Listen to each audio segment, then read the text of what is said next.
白皮書帶俾我3點重要領會。第一，香港維護國家安全嘅鬥爭從未停止，國家安全嘅風險依然存在，我哋必須時刻警惕。第二，維護國家安全係中央事權，我哋支持並感謝中央從國家層面制定香港國安法。香港特區要認真同埋切實履行維護國家安全嘅憲制責任。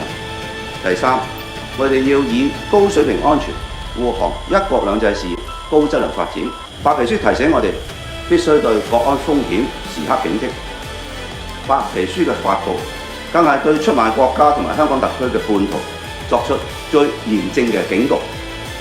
背叛國家同埋香港特區嘅黎智英，昨日被法庭重判入獄20年，刑期對勾結外部勢力危害國家安全嘅歹毒圖謀發出咗嚴厲警告。